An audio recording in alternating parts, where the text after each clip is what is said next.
Joseph Saxon-Berg has done surprisingly well. In his first mission, he managed to shoot down a French Nieuport 21 scout plane after a fierce fight. Joseph also realizes that he narrowly escaped death going head-to-head with the Nieuport.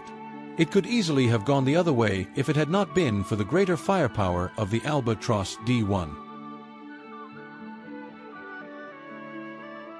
Nevertheless, Squadron Commander Burr was impressed with the performance of Joseph and said, Gut gemacht. Weiter so. Joseph's prestige allowed him to transfer to the Fokker D3. Joseph heard that also the famous Oswald Bolka of the elite squadron Jasta II was flying a Fokker D3. Convinced that the Fokker D3 will improve his chances of survival, Joseph prepares for his second mission. First, the mission assignment is determined.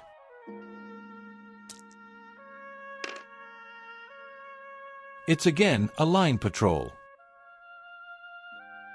Jasta 5 has to fly to no man's land to patrol the front line. We place the line patrol markers, one on the aircraft display mat and one on the map of the Western Front.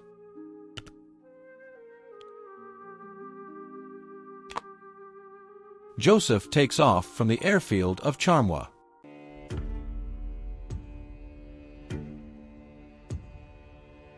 And now we must roll for his first encounter. We roll 11. Jasta 5 has barely taken off, or a group of French scouts appears on the scene.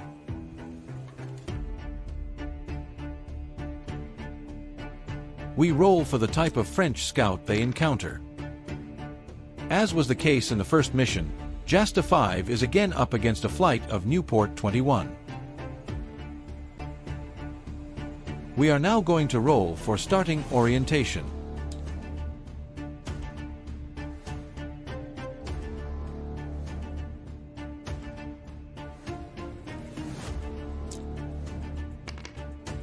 And we start head-on.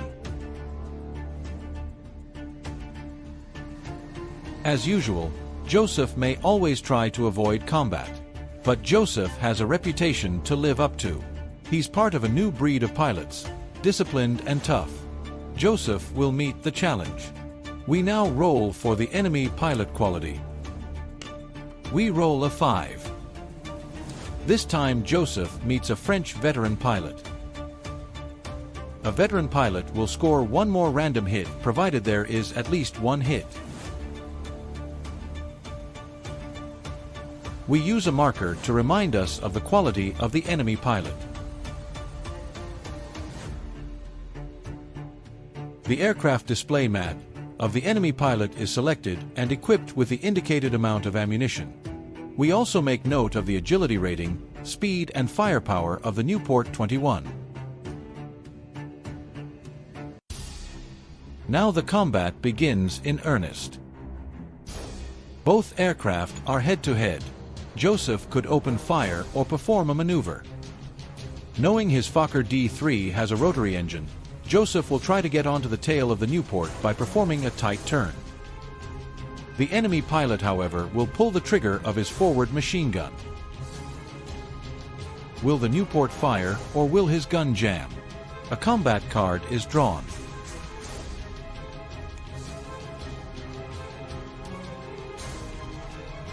The French scout fires and scores 3 possible hits. However, the French pilot is a veteran who scores an additional random hit. Joseph's Fokker will therefore be hit by a total of 4 random hits.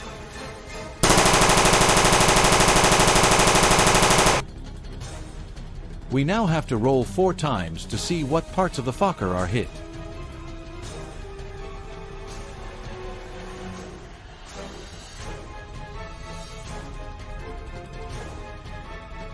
There goes the first random hit. The first hit is canvas, which causes no damage. Joseph is lucky. Now let's see what the second hit does. This time Joseph is less fortunate. The engine of his Fokker is hit.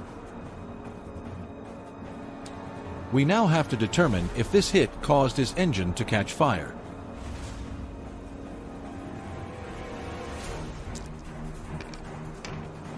And good for Joseph, the engine hit did not cause a fire.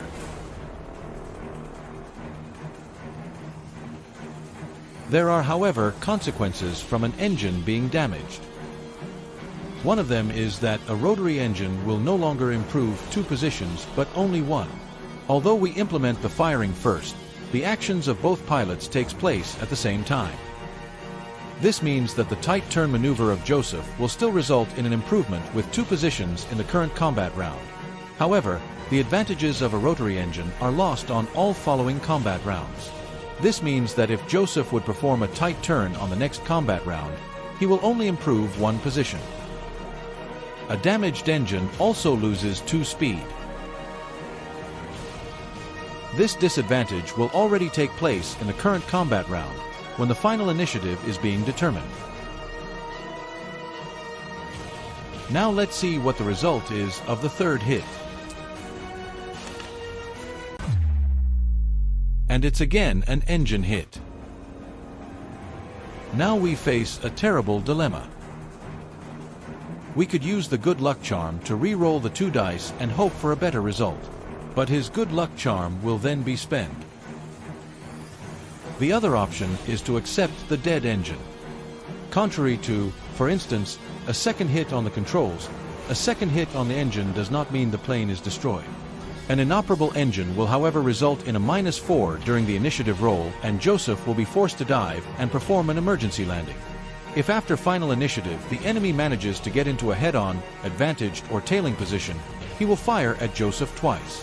Once during his dive and a second time during his emergency landing. Your chances of surviving this ordeal are slim. If Joseph, however, manages to get into an advantaged or tailing position and successfully disengages, his chances of survival will vastly improve. As this is only his second mission and he is over friendly territory, we will not use his lucky charm to re-roll. We accept the hit which causes the engine to die. However, we still have to roll to determine if the hit results in an engine fire. Fortunately, the second hit on the engine did also not cause a fire. Now we have to roll for the 4th and final hit.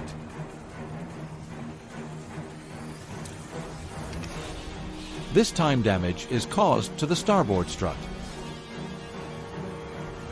The hits are marked on the aircraft display mat.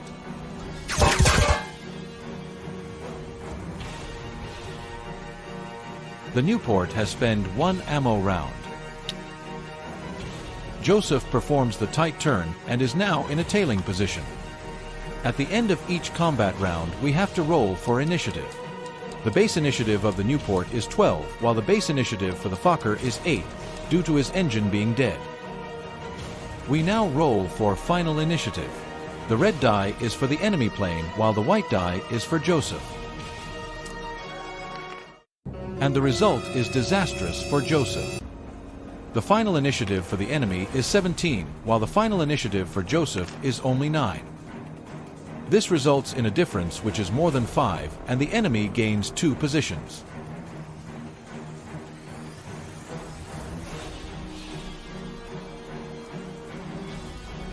The French veteran pilot is again head-on. With a dead engine, Joseph has no other choice than to dive and do an emergency landing on the next round of combat. During the dive, he will receive 1 less random hit. This will, however, be negated by the +1 random hit of the veteran enemy pilot. During the emergency landing, the enemy pilot will strafe Joseph's plane and receive a +1 random hit, while Joseph is not allowed to flip a defensive card. Frankly speaking, Joseph will be a sitting duck. Fortunately, Joseph still has his lucky charm. But will it be enough to save him?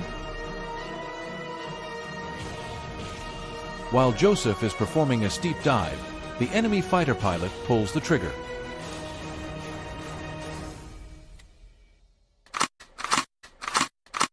Miraculously, the forward machine gun on the Nieuport jams. This is marked on the enemy aircraft display mat. Joseph is extremely fortunate with this turn of events. During the next combat round, the enemy pilot tries to unjam his gun, but fails. His gun is beyond repair, and utterly disgruntled, the Nieuport flies off. Joseph makes the emergency landing in a nearby field. We first roll for the weather. And the weather is good. We now roll for the emergency landing. An emergency landing has a +1 modifier. Luckily, this is negated by Joseph's landing skill. There is, however, an additional +1 modifier due to the dead engine. We now roll for the emergency landing. A roll of 6 + 1 for the dead engine results in a 7, and the landing was safe. This time Joseph made a very narrow escape. The veteran French pilot had him firmly in his crosshairs, but due to an unexpected weapon jam, Joseph was saved. The ground crew quickly repairs his Fokker D3 to make it ready for another mission.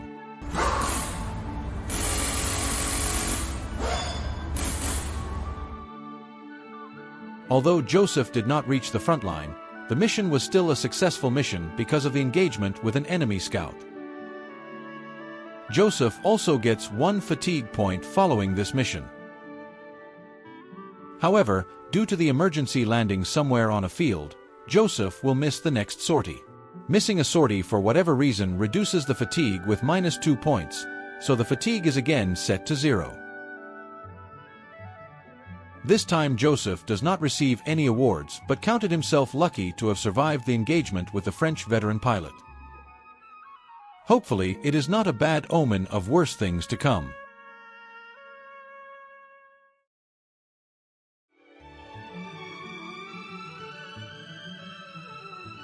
In the previous mission, Joseph Saxenberg narrowly escaped being killed by a veteran French pilot, flying in a Nieuport 21 scout plane. With a dead engine, Joseph had to make an emergency landing on a field in the middle of nowhere. When he returned to his base, Commander Burr was giving a powerful speech to the pilots of Jasta 5. He said that several French attacks have taken place in Verdun supported by the French artillery. Commander Burr continued, "Without control of the air, the French observation balloons are unable to perform the task of detecting targets for their artillery. Forget about enemy scouts, these observation balloons are our primary targets." Commander Burr was then requesting volunteers for a balloon busting mission, and without thinking, Joseph raised his hand.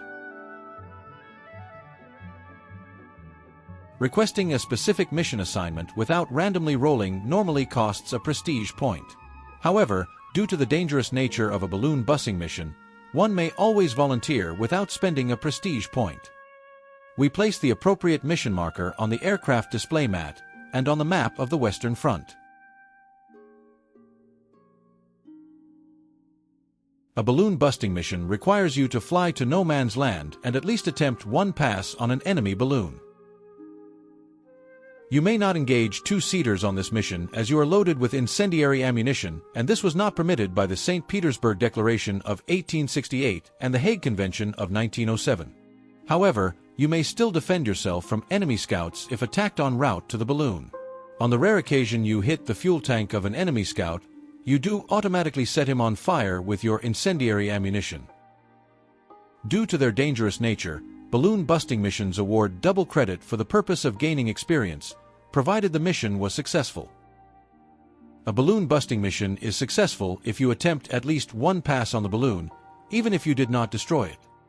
However, engaging enemy scout planes while underway to the balloon does not grant mission credit. Lieutenant Saxenberg takes off from Charmois Airfield in his Fokker D3.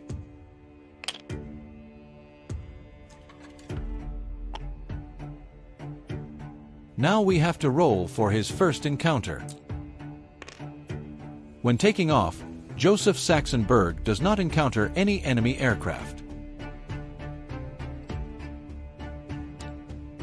Joseph flies over friendly territory towards the front line.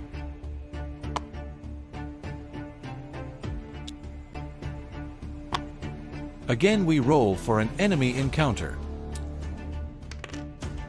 And again, the enemy is nowhere to be seen.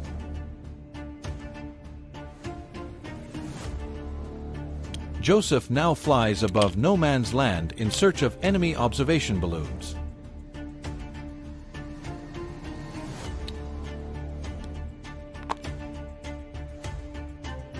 Joseph spots several enemy balloons and picks one to attack. Now we have to roll to determine if the enemy ground defenses detected Joseph's Fokker. On a roll of 1 to 3, he is detected. On a roll of 4 to 6, he is not. And the enemy anti-aircraft units spotted Joseph. They open fire and score 4 potential hits. We now roll for each random hit. While flying into the enemy anti-aircraft fire, Joseph prays for divine protection. The first hit is on the port strut. The damage is not critical, for now. The second hit strikes canvas and doesn't do any damage.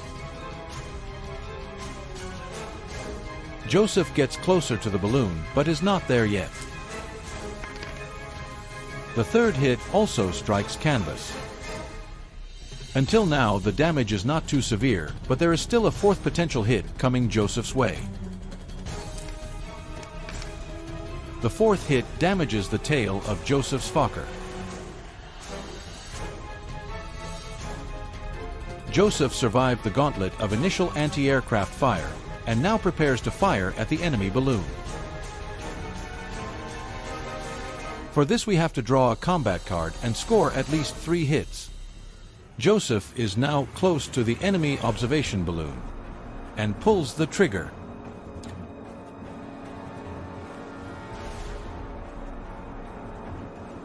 And scores 5 hits, enough to have the balloon go down in flames.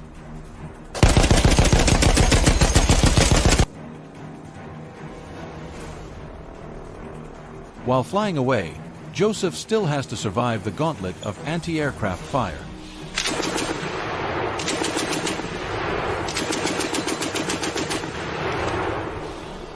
The Fokker of Joseph receives not less than 6 additional hits by enemy anti-aircraft fire.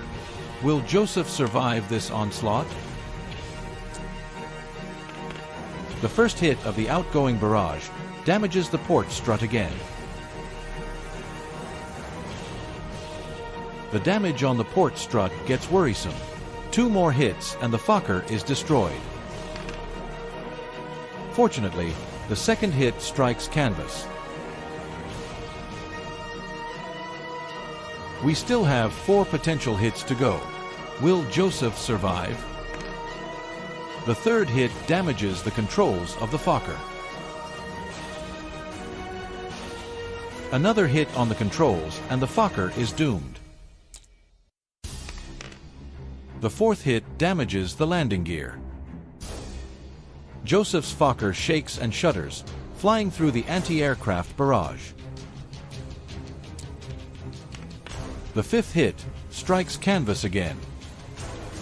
Joseph is almost out of reach of the anti-aircraft guns. The sixth and final hit damages the engine. The Fokker seems to have survived the anti-aircraft fire. However, we still have to roll to see if the engine catches fire. And fortunately for Joseph, this is not the case. The damage is now marked on the aircraft display mat of the Fokker. Luckily, the Fokker D3 is a sturdy aircraft, and the port struts holds. At least for now. Also note that the Fokker used 1 ammo round on the enemy balloon. Having accomplished the mission, Joseph heads for home. Due to the damage to his aircraft, Joseph hopes he will not encounter any enemy scouts on his way back to his home base. We roll for an enemy encounter above friendly lines. And an enemy 2-seater is spotted. Due to the incendiary ammunition, Joseph is not allowed to engage and he continues his journey.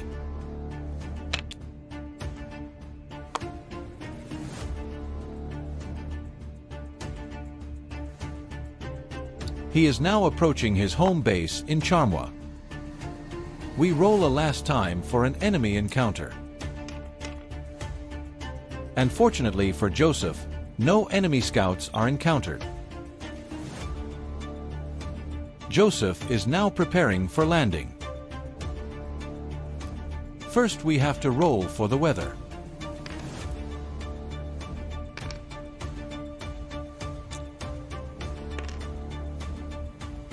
And the weather is good.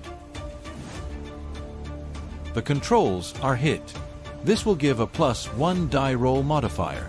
The +1 is however negated due to Joseph's landing skill. Only 1 die roll modifier remains. The +1 caused by the damage to the landing gear. The roll of 10 is increased to 11, and this results in a safe landing.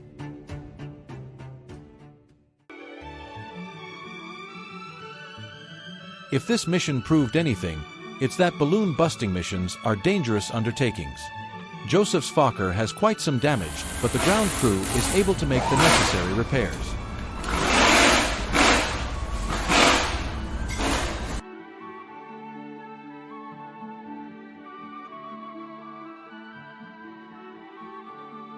A successful balloon busting mission awards double credit. This is indicated with the green successful mission mark. We also add an enemy observation balloon to the list of victories. We also have to add a fatigue point for this contact patrol. With the balloon busting mission counting for 2 sorties, we now have a total of 4 sorties. This gives Joseph an extra experience point, which he will save for future use. Downing an enemy observation balloon also counts as an aerial victory. For his second victory, Joseph is awarded the Iron Cross First Class. Together with this award, he also receives 1 prestige point, and also his prestige level rises with 1 to level 3. Joseph did surprisingly well. The balloon busting mission was a resounding success. It is doubtful, however, that Joseph will volunteer for another one in the near future.